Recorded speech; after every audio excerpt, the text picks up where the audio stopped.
Hi, my name is Simon Zagata, a disability rights attorney and social media coordinator with Disability Rights Michigan.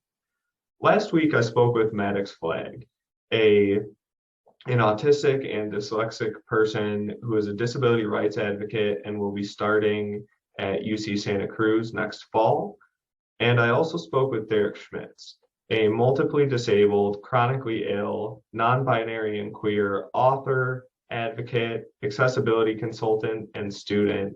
And I spoke with them about their experiences with transition services and moving from high school to life afterwards. That point about universal design is so good and so valuable. Like I I think a lot about how a lot of the technology that's starting to become more widespread today Mhm. started off as an accessibility thing.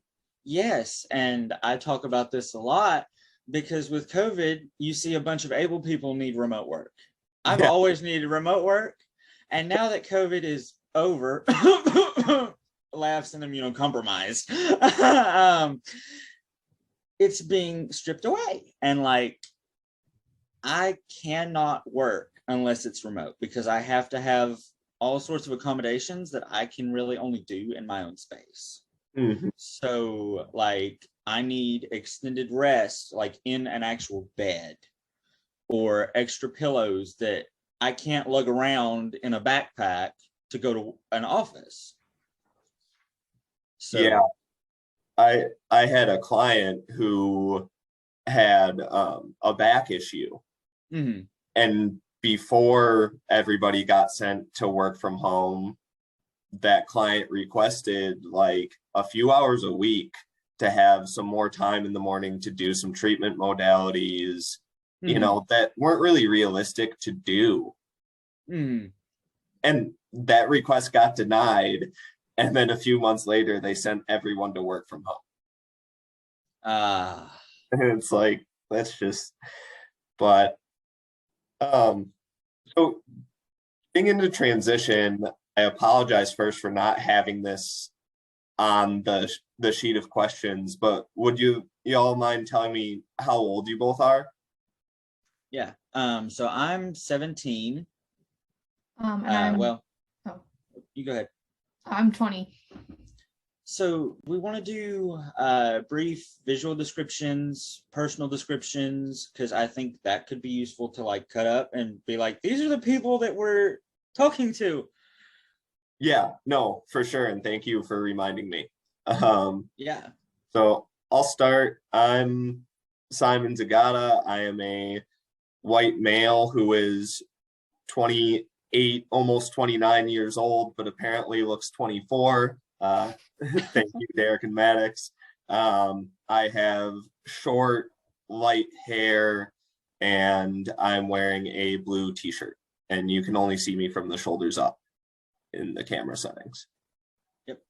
So my name is Derek Schmitz. I use they, them pronouns. I am 17 and I do a lot of work in transition and um, making sure that things are accessible. So I'm an accessibility consultant, and then also basically what amounts to a transition advisor for a bunch of different state governments.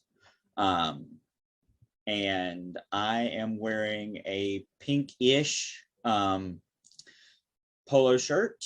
I have light-ish brown hair, and I'm sitting in front of a Galaxy background with a corded headphones in my ears.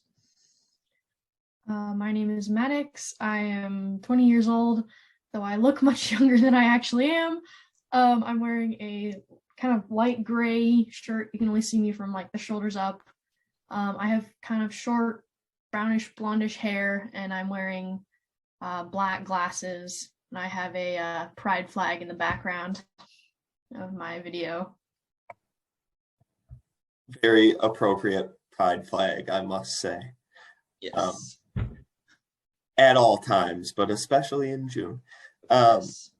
So I'm going to start, since Eric, you mentioned a little bit about what you do now with neighborhood access. Could both of you just go into what you do right now and how you got into that. You want to start, Maddox? Sure. So I currently work at a space and science center in Oakland, though my last day is coming up because I'm moving to UC Santa Cruz in September. So I just quit my job, which is sad. I worked there for 5 years, but in terms of disability stuff, I work with the Council of State Governments and the Department of Disability Employment Policy, ODEP, for the Department of Labor, with that kind of stuff. I just came from a conference in Denver about that yesterday. And Derek, before you go, Maddox, what will you be doing at UC Santa Cruz? Yeah, so I am going to be a community studies major. So that's like human rights, social justice, activism, like learning about, power dynamics and just that kind of stuff. And I'm going to be minoring in political science, I think. I can't actually declare that minor yet, but that's what I'm planning on. And I hope to go to law school after that. Very cool. Yeah. So repeat the question again, because I get lost. Yeah, no worries. Anytime you need a question or me to clarify something, please just ask. So I just asked, what are you doing for work right now, and how did you get to that position? Yeah, so I am in high school, which is kind of, I don't want to say remarkable because that feels like a pat on the back, but, and I don't want to use crazy because I don't like that word, but it's something that I'm 17. What'd you say? Unusual? Yeah, it's unusual. That's the word I was looking for. It's unusual that I'm 17 and like doing all of this, but so I'm still in high school. I did dual enrollment, which is college courses. So I have 9 credit hours of college courses that will transfer when I go for my paralegal paralegal certificate. And right now I'm accessible. So right now I am a consultant and client outreach co-manager at Neighborhood Access. We are a small all disabled team who basically makes sure things are accessible to community facing businesses, whether that's their presence, practices, or policies, to make sure they really consider disability. And then also I work with Maddox on the U.S. Department of Labor Office of Disability Employment Policy collaboration with the Council of State Governments and Cornell University to advise and provide input to states on how they can improve their transition policies and practices. And I think remarkable is fair, because at 17 I was like getting ready to go to college and like doing high school and not much else. So I think remarkable is fair. How did you get started working with Neighborhood Access? It's actually a funny story. So Jules Good, our founder, followed me on Twitter. Like a lot of my personal advocacy comes from my Twitter, just because that is the most accessible format that can give me the biggest reach for me. So I tweeted actually that I was, I think I tweeted something along the lines of, I'm in high school taking college courses, and also I'm an author and a regular advocate, and I work with the Council of State Governments and ODEP. And they came under and they were like, if you ever want to do accessibility consulting work, we have a spot. We'll make a spot. And so I emailed Jules and I was like, hey, I want to take you up on that. And they said, okay, cool. And I've been working with them since the end of December, and they're an amazing team, and I love the work that I'm doing. Very cool. And Maddox, you mentioned, you're going to be going to UC Santa Cruz, hopefully, or thinking about law school afterwards.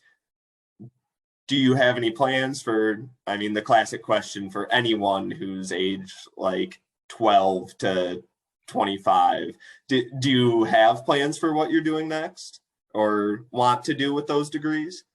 I have a vague idea, not a solid plan, but I want to go into like human rights, disability, or queer law.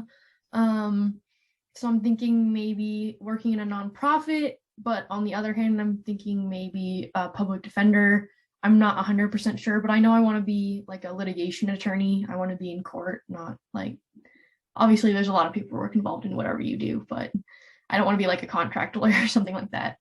Nothing against contract lawyers, but I want to be in court. After I go for my paralegal license, I either want to go into comms or English or both with a little bit of poli-sci mixed in. So like, I kind of want to build my own degree, and I know that's not how it works, but I want to get experience in all sorts of other, well, not really other fields because they're all interconnected, but I want to get the educational experience that could set me up to do policy analysis or law. I'm kind of in the middle because I know I want to go to law school eventually, but I don't know what I want to concentrate on, because one part of me is like, I want to be in court to give representation to trans folks or to gay folks or to disabled folks who are denied access to services or other like horrific things that we hear about, especially with like gay panic defense, is something that I really look into.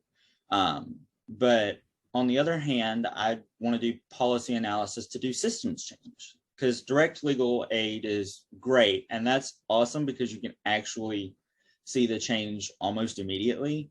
But what about the systems that made you have to go through that? What can we do to change that? And so I approach it from, I want the law background so that I know what I can get into with policy, but I'm really on the edge of both. We can just partner. I can be in court and you can do the policy analysis. Yes. When you open your law firm, give me a call. If I open my law firm. But yeah, I'll let you know. Yes. So it seems like y'all are both very interested in, making big changes for, whether it be LGBT or disability rights space, and doing so from a legal perspective, whether that's from policy or, like you both said, in court doing cases. What sort of led you both to want to do that career path? I can take this first, if that's okay. Yeah. So it's funny because originally I started high school thinking I wanted to be an engineer. And so I took some engineering classes and realized that that was not for me. So after 2.5 years, I was floundering a little bit because I was like, I'd already decided this is what I wanted to do. And then my junior year English teacher, I was an advanced honors American literature, and my teacher was amazing. She'd been doing activism and advocacy longer than I have been on the planet.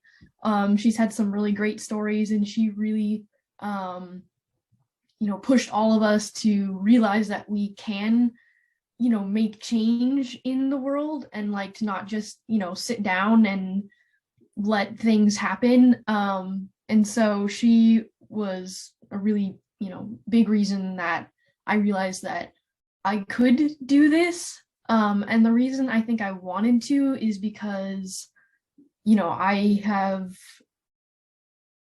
struggled since elementary school to get like accommodations and stuff. I was diagnosed with dyslexia in elementary school, and I saw my parents have to fight like tooth and nail to get me the accommodations that I needed.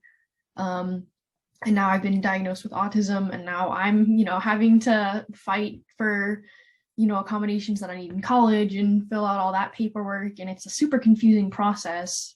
And I came out as queer and trans in high school, and I, saw all the, dealt with all the homophobia, the transphobia, which is admittedly less than in some places, as I'm, I'm in the Bay Area, so I'm really lucky, but it still exists. I've lost friends because of it. And so I've seen, how these things play out, and I don't want anyone else to have to go through what I've gone through in that respect.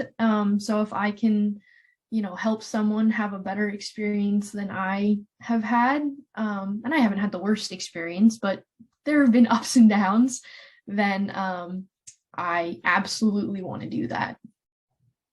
Yeah, so I'll kind of take that question in reverse order because you set me up for this perfectly.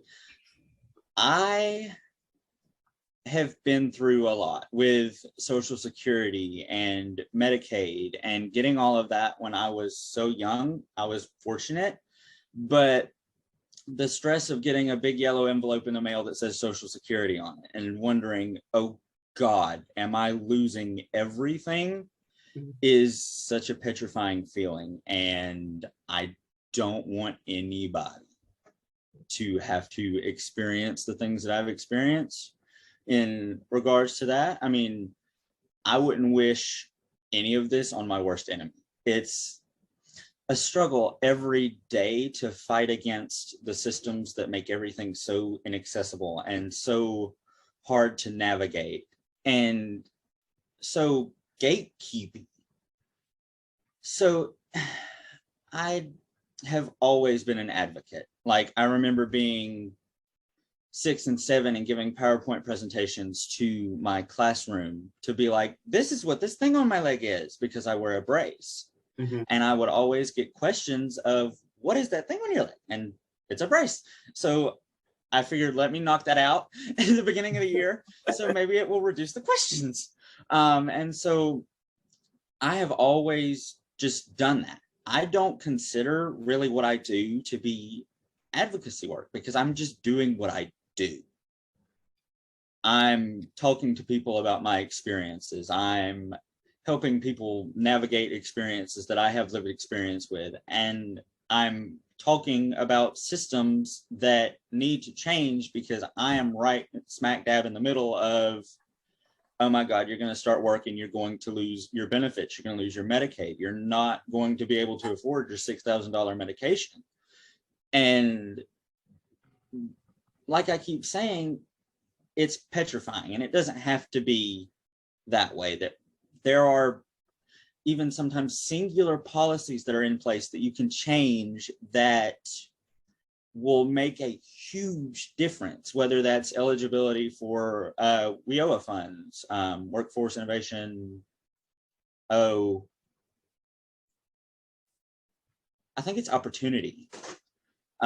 Whether that's eligibility for VR services, or there's a lot that excludes a lot of us that we shouldn't be excluded from.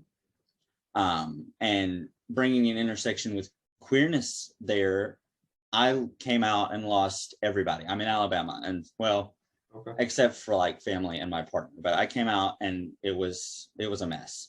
So just part of it is fostering community. And I'm kind of getting off topic here because I like to do that with questions.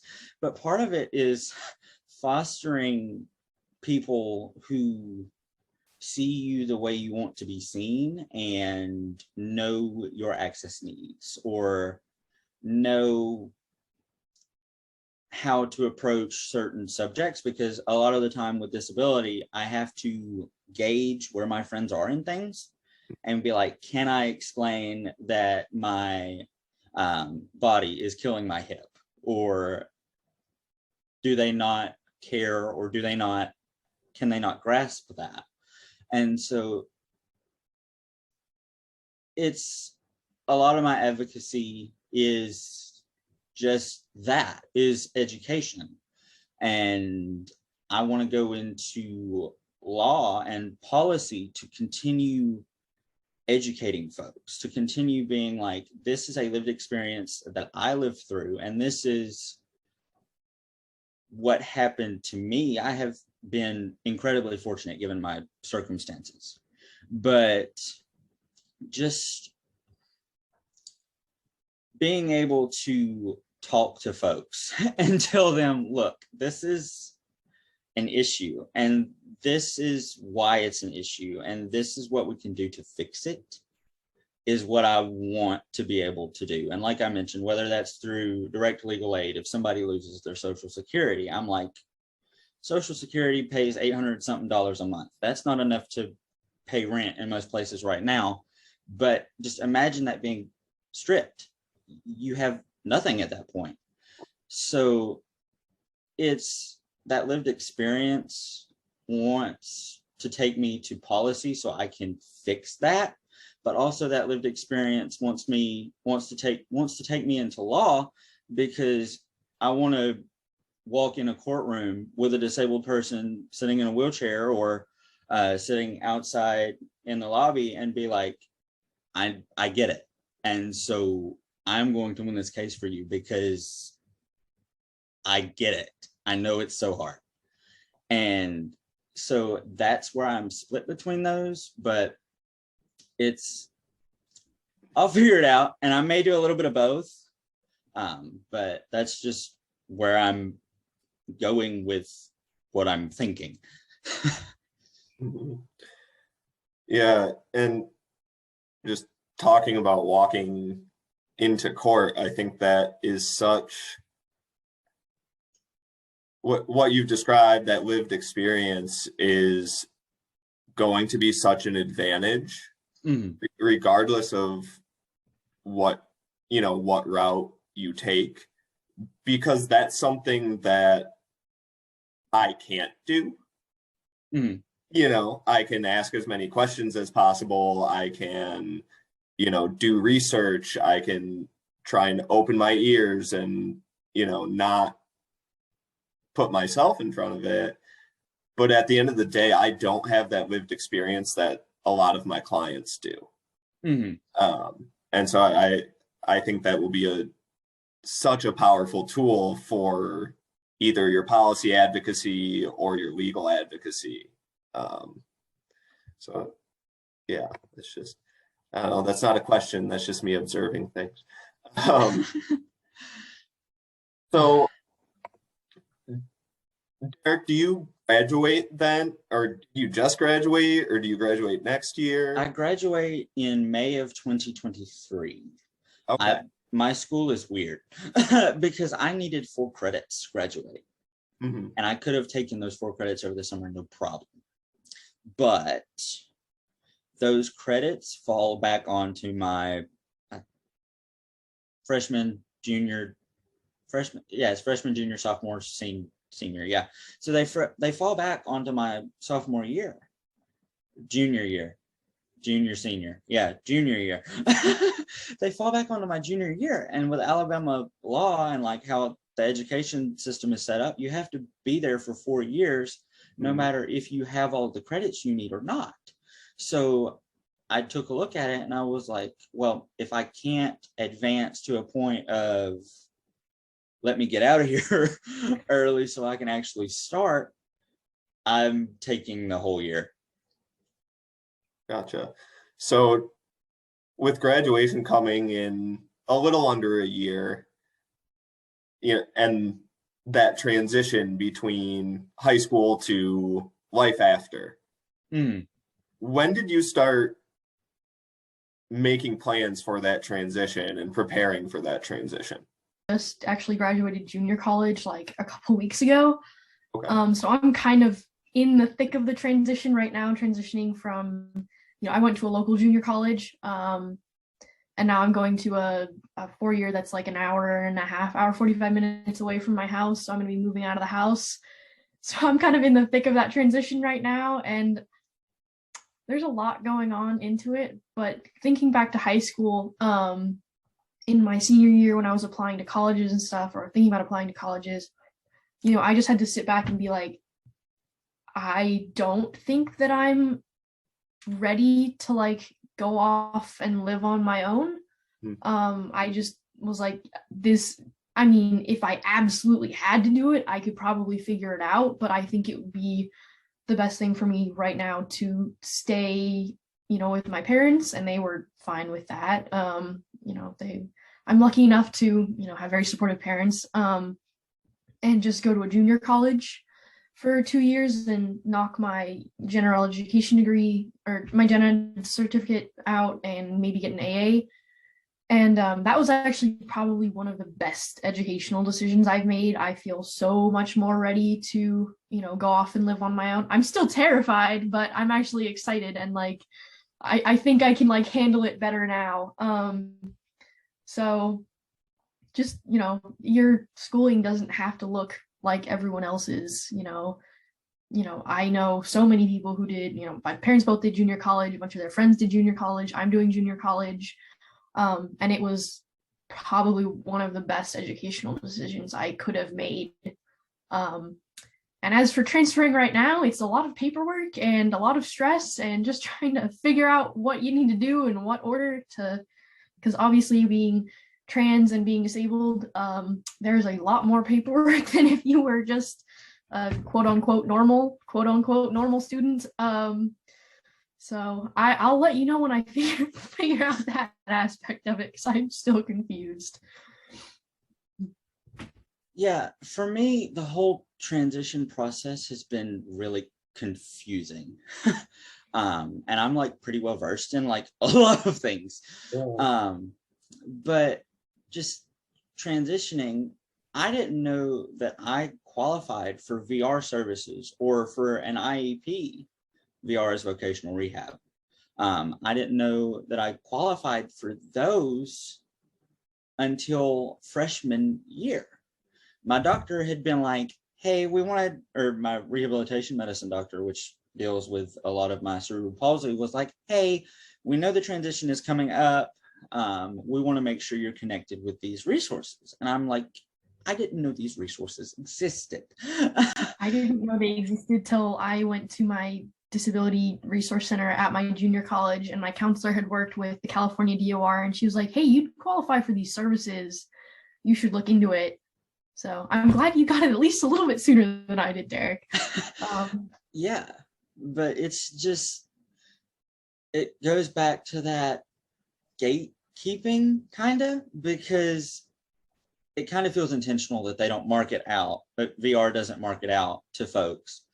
And is like, hey, we have all these services. And I know they're trying. I know they're limited by state budgets, but I could have received 15 at that point, 15 or 16 years of services that would have really helped. And in terms of planning things, it is so much easier to plan things.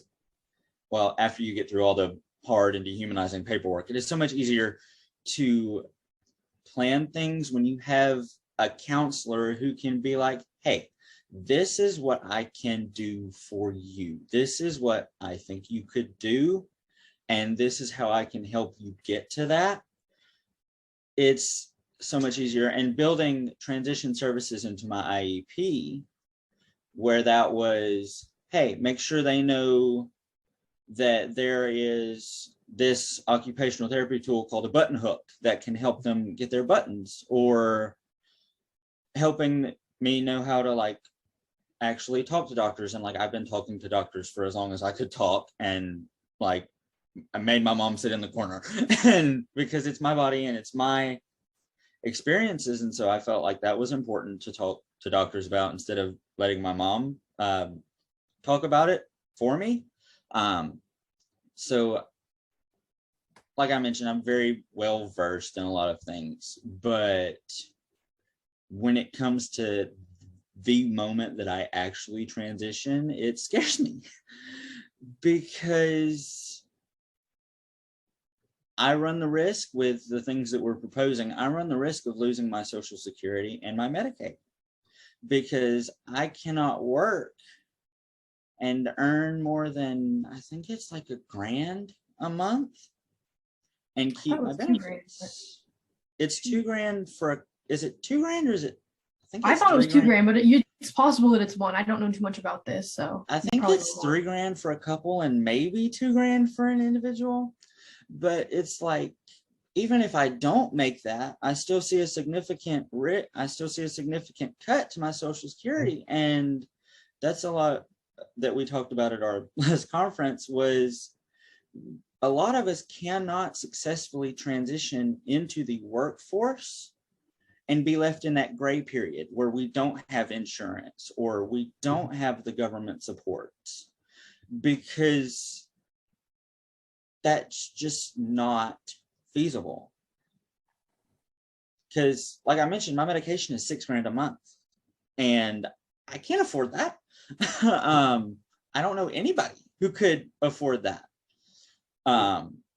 So just knowing that even the smallest bit of work that I pick up has that significant risk scares me when going into the workforce. And like I mentioned, I'm going into community college, and then a 4-year after that, I'm following Maddox's suggestion, but I'm following their path kind of, because I want the general education. I want the paralegal experience before I actually go into the bigger things.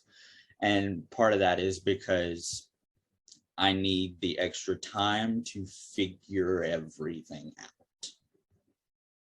And it feels like, although the transition ages are normally like 14, 16 to like 21, 22, it feels like a lot of it is put off right until you're 18, 19, about to, or depending on state of majority, already an adult.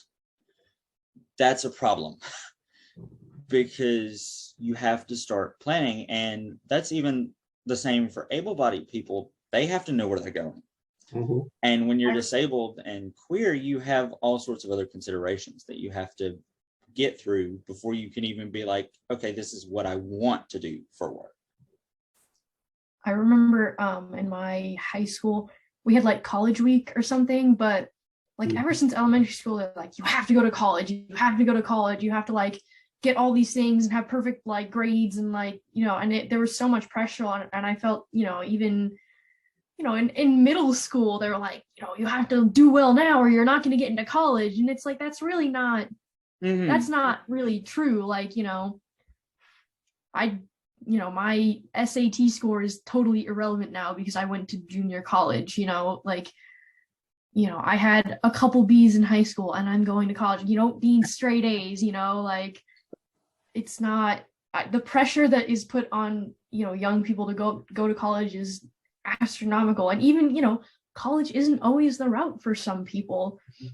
I know at my high school, one of my dad's friends actually works as he's the auto shop teacher, and he's very like, you know, college isn't for everyone. So I want to give the kids these tools that they need to like go and work as a mechanic. And like, you know, he like totally revamped the curriculum from the last teacher and was like, no, like, well, these kids can work, and, you know, maybe they don't want to go to college. Maybe they want to do this, and that's like totally fine. And I think that's really important. I was like, just because college is an option, it's not always the perfect fit for everyone. And I do say that as someone who is going to go to college, like it's not always the best fit for everyone, and that's okay. And I think that needs to be acknowledged more often. Yeah, and to kind of expand on that, the pressure that's put on high school kids of, you're not going to get away with that in college, and that's not going to fly, and et cetera, like, it's college, like you said, is not the route for everyone, and that is okay. And I mean, you've also got to consider that most professors are, or I don't want to say most, some professors are more lenient than high school teachers. Oh, for sure. My junior college was like so much easier than high school. Like I was way more stressed. I had way more work in high school, and everyone's like, oh, college is harder. No, high school is harder. My AP classes were harder than college's, and AP is supposed to prepare you for college. Like, Yeah. I've had more work in high school than I did in college. And that's, like my teachers are like, oh yeah, like just let me know if you like can't turn something in on time. Like I have an accommodation. I can, turn in things later if as long as I get permission from my teacher. But some of them are like, I want to work with you. Like, let me know if there's like a life event that's happening right now that you makes it so you can't like turn it in. Like, I want to work with you. I want to see you succeed. And it's like the way that high school teachers make college seem and the way that college actually is are like so different. It's crazy. Yeah. And I've seen that with dual enrollment classes. So like I mentioned, I've taken quite a few, and so I have a plan with my college that I'm going through. And it's just at the beginning of the semester, shoot them an email, be like, hey, I have accommodations. Can we talk about them? And set up a meeting with them. And then they're way cool after that. Like most of my papers for my English college course were late by 1, 2, maybe 3 days. Mm-hmm. And I was just like, hey, my hip feels like it's falling apart. Can I have? And she's like, go ahead, take it. And then let me know that you've taken it so I can remember that when I'm grading it. And that's absurd to me because like high school, I had to fight to get extra days on assignments put in. And I had to fight for remote working or remote learning, even though I am immunocompromised. Don't believe your high school teachers. College is so much easier. And I say that loosely because there definitely are some hard college courses, and there definitely will be. But for the vast majority, it's not that bad.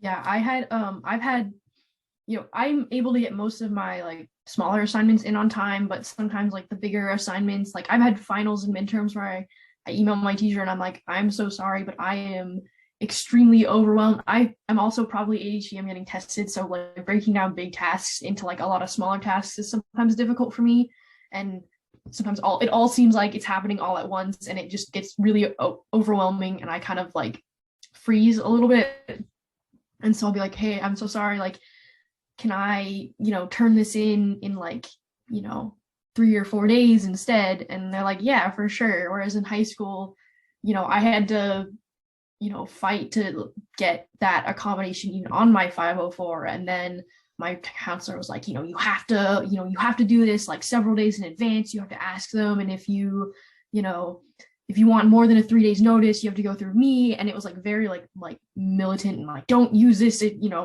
don't use this. Like they didn't want me to use that accommodation. But in college, they're like, yeah, like for sure, have an extra 4 days for this assignment if that's going to make it easier for you. And it's like, great, thank you. I appreciate that. It's so much easier. And that's not to say that there's not, professors who are, one of my classes, I just didn't end up getting accommodations for some reason, but I was able to pass, so it wasn't that huge of a deal. But still, it's the principle of it. Like, I should have gotten the accommodations that I didn't. But so obviously there are ups and downs, but in my experience, at least in junior college, it's been slightly easier to get accommodations than in high school. Yeah, and originally, so I've been disabled all my life, and I went through an early intervention program, and they were like, you're not disabled at all. And I'm like, excuse me. Or my mom was like, excuse me. And so they were like, okay, you kind of qualify, but you don't qualify for an IEP, which is what I really needed. So I had a 504 for a good majority of my, for all of my elementary and middle and part of my high school. And I was like in the middle of the pandemic, I was like, this is not working. I need more support than I'm getting, and I need it to be more legally binding. Sorry, go on. And so I was like, hey, how do we get this started? So I asked my guidance counselor, hey, how do we get this started? And she was like, have your mom send an email. And so my mom sent an email, and we got it started, and the process of getting an IEP was like really dehumanizing because it's like simple questions and like, and I don't want to call these simple because that may be hard for other people, but like, can you like bathe, or can you put your clothes on? And I'm like, you're sitting here staring at me. And I don't smell, and I look kind of okay. And so it was, getting the IEP was the hard part, and fighting for those accommodations was the hard part, but I've been blessed with the best case manager on the planet. And so it's tricky to find, but once you find it and once you get everything together, it makes high school easier, and high school is like really hard. I've had a similar situation. My mom, ever since I was little, was like, yeah, like you're struggling a lot more than like the other kids your age are in school. Like I think there's something going on here. And my teachers were just like, oh, it's just a late bloomer, like it's fine. And then in third grade, my teacher was like, yeah, I think you're right. I think there is something more going on here. He's struggling a lot more than, his peers are. And so they sent me for testing through the school, and I got tested for, this was so long ago, so I don't fully know the story because I was in third grade and no one was telling me anything, but I got tested for like a bunch of different learning disabilities and ADHD, I believe. And the school came back and was like, no, you don't have any of these things, because I think it's because, it's more expensive to accommodate a disabled student, and they didn't want to deal with that. And so my parents had to take me to like a private person that I think we knew, like a friend of my mom's knew or something, because she works with disabled students, and got tested. I got like the Slingerland test, I think, and she was like, yeah, you're dyslexic, like this is something. And so my parents brought the paperwork to the school, and they did not want to give me a 504 at all. They refused until middle school. And I was lucky that my elementary school teachers, most of them, were pretty accommodating and let me have the accommodations that I needed within the classroom, even without that 504. Most of them. There was one that was not so great, and then in elementary school, my mom went to my guidance counselor and was like, hey, this kid is dyslexic. And she was like, oh yeah, we can make a 504 like right now. Like, let's do that. Let's help him.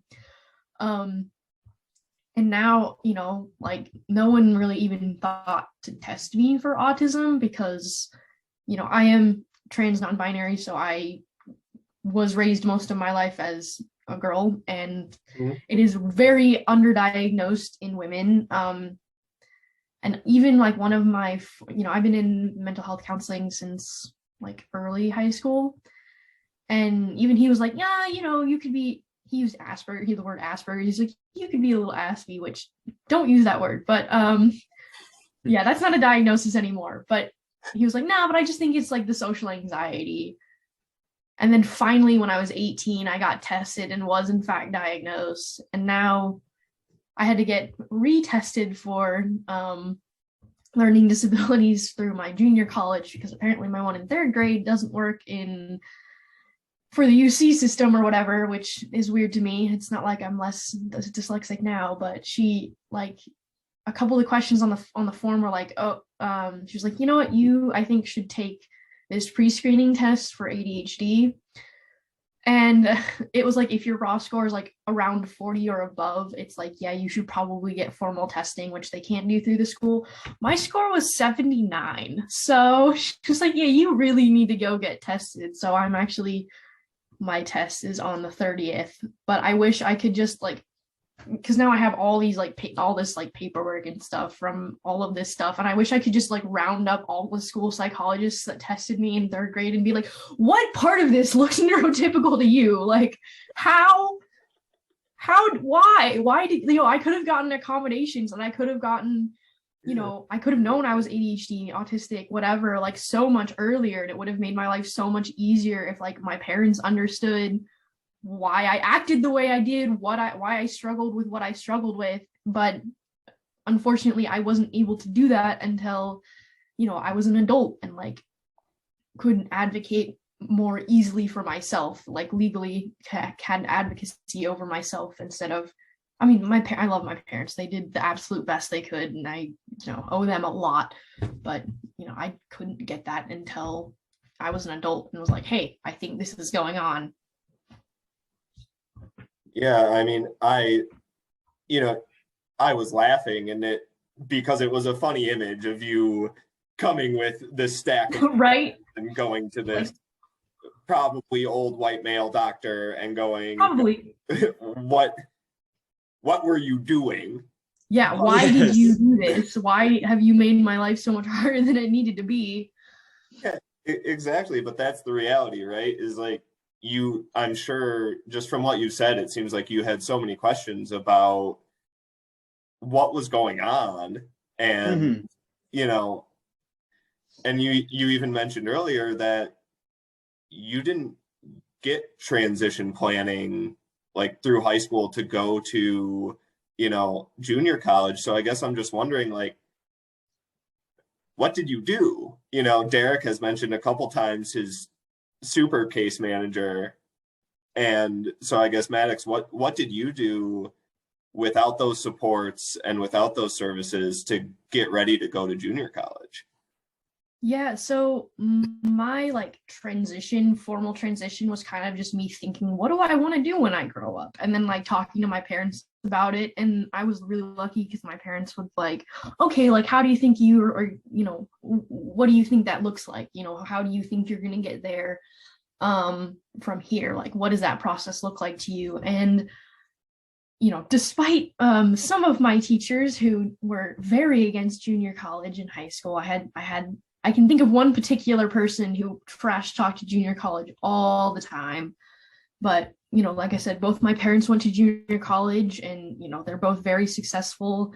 So they were like, you know, this is, you know, these are the pros and cons of junior college. This is why you may or may not want to go. And then, you know, let me make that decision for myself and was like, you know, we'll support you in whatever.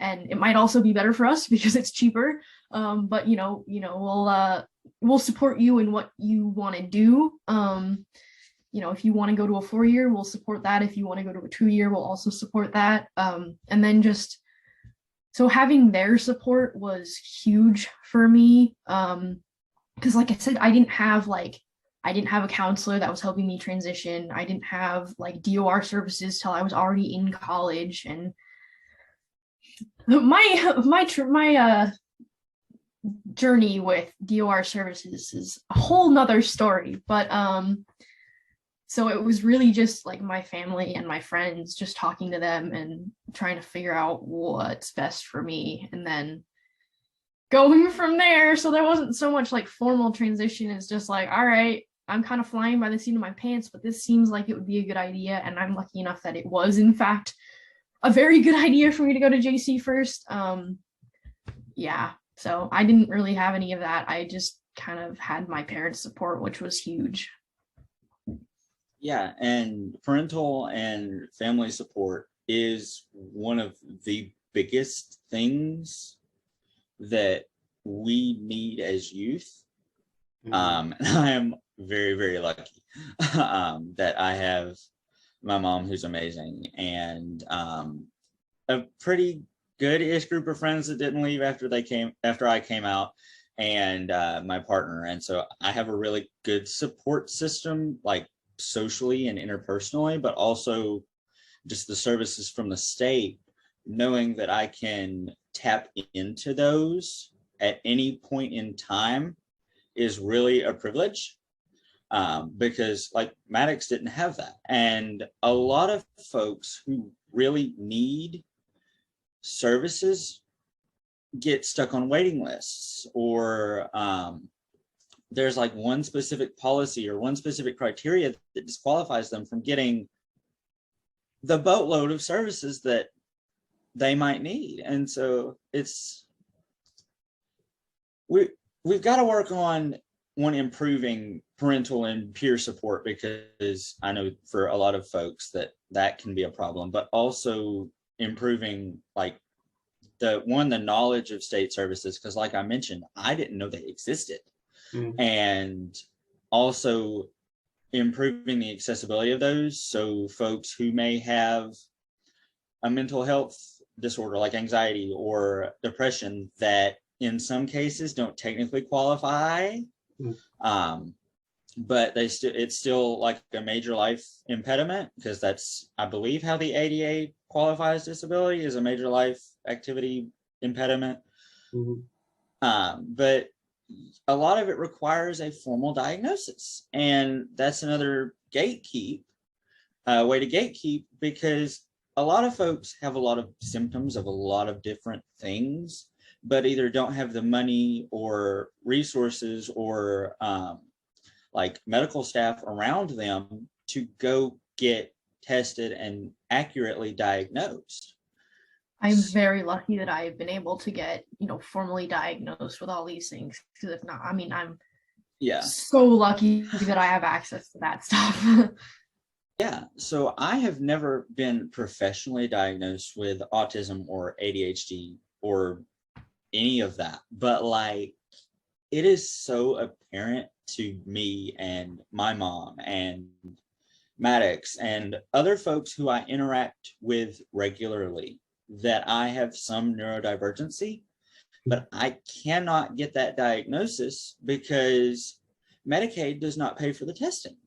And because Medicaid doesn't pay for the testing, even the state services, because I still get children's services because we forgot to close out my case, I can't get those either because the state services don't pay. And even in private practices, they just kind of reek of ableism, and I don't have the energy or really the desire to fight against that and have to advocate for myself so prominently, because a lot of folks can't look at me and say, oh, they have autism, or oh, they have ADHD. But like, if you actually sit down with me, my legs are shaking right now and I've got a STEM toy. And like the way my brain processes things is weird compared to like neurotypical standards, but I cannot get that diagnosis. But I fit the box, if you will. It's just because I don't have that diagnosis, I cannot get those services. And this kind of goes back to something that Maddox was talking about with informal accommodations, because for my ADHD and my autism-ish, maybe, I had to have things broken down, and I had to have extra time or extra clarification or things like that that I could not get under my 504 or my IEP, because a lot of the accommodations that I receive are physical because I have arthritis and cerebral palsy, and that is the diagnoses that I have. So I don't qualify for any, or as far as I know, I don't qualify for any of the mental health accommodations or things that they would use for folks with ADHD or autism. And so all of that has to be informal. And in a college setting, because I dealt with this with dual enrollment, 3/4 of my accommodations, the college did not offer. And that's, I believe, something under IDEA, because my college does not follow IDEA. They follow ADA and the Rehab Act. So even though I qualify for all of these services under IDEA, they're like, you're here now. You're getting maybe 3. And the biggest one that I needed, I could not get. I'd need extra time to complete and submit assignments. And they would not put that in a post-secondary, I think it's individualized post-secondary plan. They would not even write that down. So when I met with my teachers, I was like, hey, I have these 2 primary that are actually diagnosed, but I also believe I have ADHD, autism, chronic fatigue syndrome, all sorts of other things that make it extremely hard for me to get through a college setting or thrive in a work environment. And I'm so lucky with my work environment, but you have to really advocate for yourself because the system doesn't do it for you. And that's by design. They don't want to spend the extra money. They don't want to spend the extra time preparing you. They don't want disabled people to flourish in most cases. And that's evident by Social Security being way under the federal poverty line, or Medicaid requirements being like right at the federal poverty line. And it's like, you're forcing us into poverty while still expecting us to work and transition and do great things. And I'm like, that is not possible with a gray area. Like I mentioned earlier, it's gray and we've got to fill it in. Yeah. So you've both talked quite a bit about some of the barriers that, you know, you've overcome or are still working against, you know, in a lot of cases to transition to, you know, this next step in your lives. If you could snap your fingers and have one either accommodation or piece of assistive technology to, you know, to help with going to college or working after high school, what would it be right now? I have one. I mean, there are a lot that I could probably think of, but because I'm dyslexic, reading like normal fiction is pretty, like, I mean, I read slower, but you know, like fiction and stuff that's not that super technical and difficult is not a super big problem for me. But like my college textbooks or like all the, you know, essays and stuff I have to read, articles and stuff like that can get challenging. So I use a text-to-speech software. The one I'm using right now is called Kurzweil, which is pretty decent, but the funny thing is it like mispronounces like every 4th or 5th word. It'll get the tenses wrong. The one that it does most consistently, I was a global studies major. So we talked about World War II pretty often, and it would pronounce World War II, World War Illinois, which I just find funny, but also like this is a speech program. I feel like you should be able to read better than I can, right?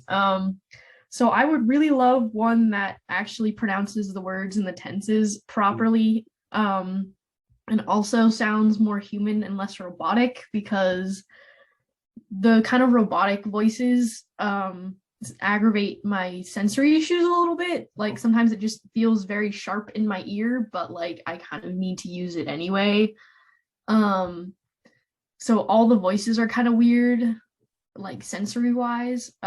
So if I could, that's one. And then, like I said, I'm transferring to the dorms, and because of my autism, I need to be alone a lot. And I just, need to have a quiet space where if I have a meltdown or sensory overload, I can have it there, or, recover afterwards, or, just have a space to make that less likely. So a single room, I'm in the process of applying for that and, trying to get housing accommodation. So that would be another one that if I could snap my fingers would be great to have. Yeah, mine is it's a lot more broad. It's universal design. That's a good answer. Good answer. Yeah, but it would be so much easier on me and so much easier on everybody, even able-bodied people, if everything was designed with disabled people in mind. And I talked a lot about this over the last few days, but keeping disabled people in mind helps everybody, because if you've got ramps, if somebody who is not disabled has been walking miles and miles and can't get up a stair, Like having a bike ramp or there. Yeah, like we did in Denver. But just, I guess my biggest ask that would be awesome if it could happen, if I had some magical power, is think about disabled people when you're developing things, when you're giving talks, or when you're designing images, or there's a million other things that could be improved if you just gave us a thought. Mm-hmm. And more specifically to my personal circumstance is, like I keep mentioning, I can't lose my Social Security or my Medicaid, and all that is policy. So if I could snap my fingers, Medicaid and Social Security eligibility would at least extend above $2,000, because I can't save to get a house. I can't save for college. I can't get married even, because my spouse's income will become mine. Mm-hmm. My mom can't get married right now because I'm in the middle of a redetermination, and his income would boot me off immediately. So a lot has to change in a lot of different areas, and it's so hard for me to pinpoint, but those are the two biggest that I can be like, that has to change to better employment for disabled people and better the transition process. And another thing that we were talking about earlier, because this just popped back into my mind, was remote work. Mm. It was fought for by myself, by so many great disability advocates, Matthew Cortland, Rebecca Coakley, all sorts of great folks who are doing great work. And it wasn't picked up on until the able people needed it. And now that everybody's saying COVID is over, which again, I'm immunocompromised, it's not. We've got to keep that in place, because that's not even a disabled thing. With youth in the workforce, and I know I keep talking about the workforce, I have the old conference on my mind, but youth in the workforce have to have that flexibility too, because it's what we've started with and it's what we expect. So shoving all of us back in an office, one, isn't great for public health at the current moment, but also poses a lot of accessibility barriers, because like I mentioned, I have to have a lot of very specific accommodations that cannot be accommodated in an office setting. So just keeping that there, and I'm so lucky with, I'm not going to lose my remote work accommodations, because neighborhood access is all virtual, and most of the things for the Council of State Governments and ODEP is virtual. We just go to conferences every once in a while in person, and some of the other things I'm doing, they're all virtual, and that is not going to change. But for folks who don't work on a national level, who have an odd job in their state that is like office work or whatever, that can be done at a desk in your own home, or in the bed in your own home. And why are you stripping that away just because you want to act like everything is quote unquote normal? I hate that word, because nothing is normal. Normal is very subjective, and normal does not exist. There is not a normal person. You may think cisgender, straight, white, male as a normal person who is non-disabled, as the stereotype for the normal person. But even that normal person could have challenges, or everybody's different. So there's no way to standardize normal. And so the push to get back to normal, I'm like, what normal? I've never had a normal. So, and especially with the pandemic, there is no normal anymore, because all of that got pushed away, and taking us a step back is not going back into the normal. normal I wondered- evolves, even Sorry. if it's, even though it's not really a thing, it's still evolutionary. And what was that? Go ahead. Oh, I just want to say I wanted to second the like remote work thing. So in high school I had a lot of mental health issues. I had major depressive disorder and a couple anxiety disorders just because I'd come out and I was getting bullied in school, which I didn't actually realize I was getting bullied in school till college when I was looking back and I was like, oh yeah, but that's a whole other conversation. But I was just really depressed, really anxious all the time. It was to the point where I kind of didn't want to be alive anymore. I'm much better, thankfully. I've gotten the help I needed, but it just wasn't, going to school from 8 in the morning to 3 in the afternoon, 3:30 in the afternoon was just exacerbating that. So in my junior year, I learned about my school district actually had started a virtual school. So my second semester of junior year, I did like a kind of dual enrollment. So I took 4 classes online and I took 2 classes, the 2 classes that I really liked, the one, my Honors American Lit class with the teacher that I talked about in the beginning, and my AP Environmental Science class that I learned so much from and really loved in person.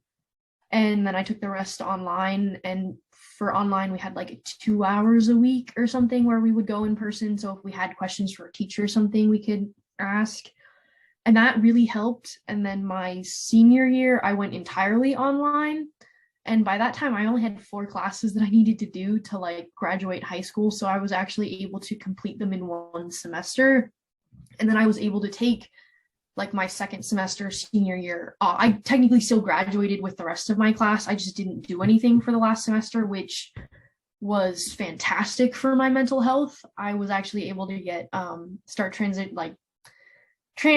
in the trans sense. I was able to get top surgery, which helped my mental health hugely. Like that was probably one of the, that and the medication are like the 2 biggest things that helped me, get my mental health back on track and to a point where I actually was enjoying life again.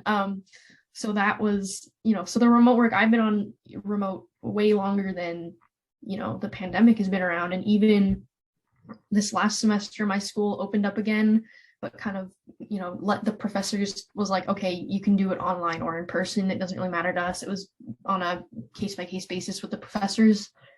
And I did decide that I wanted to stay fully online because it would be like an hour and a half on like public transit to get to my college. And I was like, you know what? I've been doing asynchronous learning for so long. It's working really well for me. And I was actually, so I did all asynchronous, and I was able to actually travel and go see my cousin and my best friend, which I wouldn't have been able to do had I been in school. So it's been really great for me, and I am transitioning back into online or back to in-person school, but I'll be on campus, so I'll be right there. And I don't think that'll be, I think that'll be a good thing for me to go back in person for a little bit, but online is so important. So yeah, I hope we can keep that up. Yeah, and I look back to where I was. So school here is 7:25 in the morning until 3. So getting up at 5 in the morning, getting ready, getting to the school building, sitting in a hard desk for 7 or 8 hours on end. I think it's like 7.5. I don't know how I did it, because with my chronic fatigue and with my developing arthritis at that point, it physically hurt.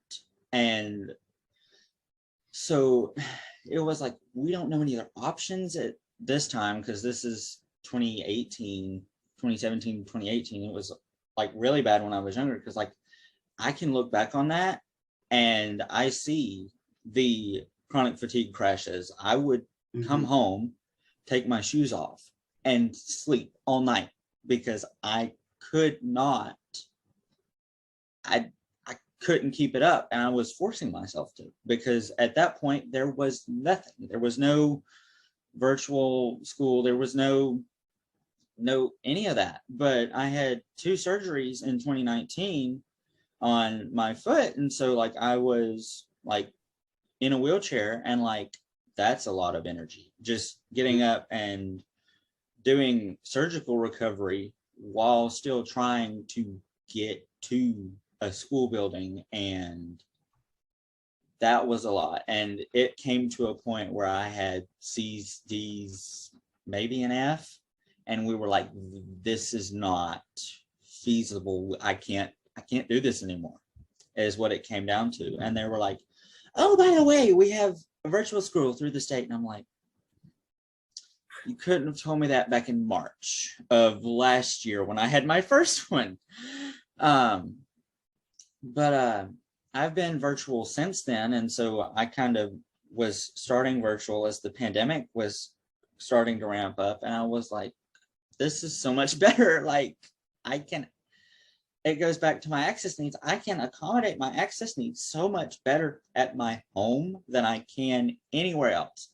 So my IEP actually has the language, virtual learning environments are Derek's least restrictive environment, because everything with IEPs and accommodations is finding the way you can participate the most with the least restriction. So least restrictive environment is where you can do that from. And we had to fight to get that verbiage in there. But now that it's in there, school can't say anything. They can find me virtual classes, but but they can't be like, we can't do that. You've got to find a way to do that, because I mean, even one or 2 hours on campus, I'm gone. And so it's really bad for the ACT and like all sorts of the standardized tests you have to take getting out, because it's the hard desk. And I'll bring one of the pillows that I use because it's like a stand-up back pillow, but like I'm without 3/4 of the things that I normally use to participate in school. And I have extra time, which is nice in one regard because I need it. But on the other hand, it's more time I have to spend in a school building, and I have small group testing too. So again, it's more time I have to spend in a school building with 2 other teachers, because it's me and the actual proctor and the person who makes sure the proctor doesn't give me answers. But just sitting there for hours upon hours upon hours with maybe a 5-10 minute break as needed, that takes a lot of work and time out of the actual test, because I have to be like, hey, I need the break, and I have to go in and stop the clock and then write the time they stop the clock on the board. And so it's, if I could do the ACT online, I would, because having everything that I have at my house is really what I need to flourish in an education and even in a work environment. And that's, again, why I'm really grateful for the team at Neighborhood Access, because we're all disabled. We all get it. So it's like, yeah, I need to skip a meeting because I can't move. I can skip a meeting because I can't move. And that's another privilege of remote work, because if I was in an office and it's sudden, I can't move, I have to go to my car and move to get home. But just having it remotely is the best thing for me and for a lot of disabled people, and even for some able people, because like parents who have younger kids or even teens may need to spend extra time with their kids for some reason, or may even want to, with the way maternity leave is set up. And paternity leave, don't even get me started on that. But the way remote work has completely and totally revolutionized our thoughts on the workforce, and now people are trying to pull that away, just makes no sense, because pulling away remote work closes off thousands, potentially hundreds of thousands of folks who need remote work accommodations or who even need work, pulling that away, just you're losing an entire labor market. So, you know, I appreciate so much I mean, you are so willing to share your stories and, you know, be open about everything that, you know, compared to me, I guess you're just getting started. You're probably like, you're way ahead of where I was for sure, as previously discussed. But so if you could talk to a high school freshman who has a disability and will be going through this transition process, what would you tell them? I was just gonna say, like, connect with other disabled people. I didn't have connection with other disabled people, despite the fact that I knew I was disabled since 3rd grade and have been disabled my entire life, till I was 18. And just like having those connections, like Derek, or, you know, a couple other friends that I met through social media and stuff, has been like amazing. Like, you know, sometimes something goes wrong, something is made more difficult than it needs to be, and you just need to rant to someone who gets it, who isn't gonna, like, you know, try and be like, oh, look on the bright side of it, or like, oh, it's not that bad, or, you know, whatever like able people will say sometimes. You know, so like being able to talk to someone who is disabled and, you know, knows what it's like, and just be like, oh yeah, that sucks, like I understand what you're going through.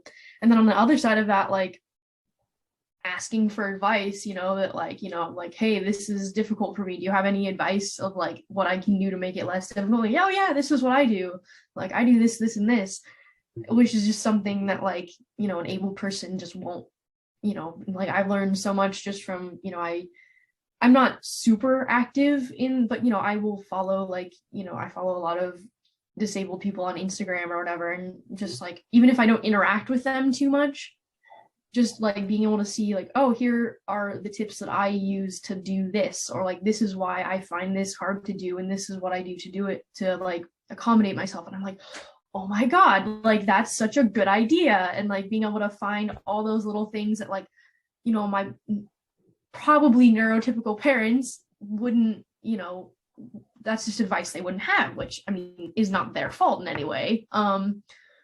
It just, you know, their brains work different. So getting to have that advice and like tips and tricks and stuff from other disabled people has just been huge for me, and been, you know, so much, it's helped me so much to like accommodate myself and, you know, understand I don't need to do things the way that other people do. You know, if this is how most people do it, but this is how it works for me, I can do this, and like it's fine.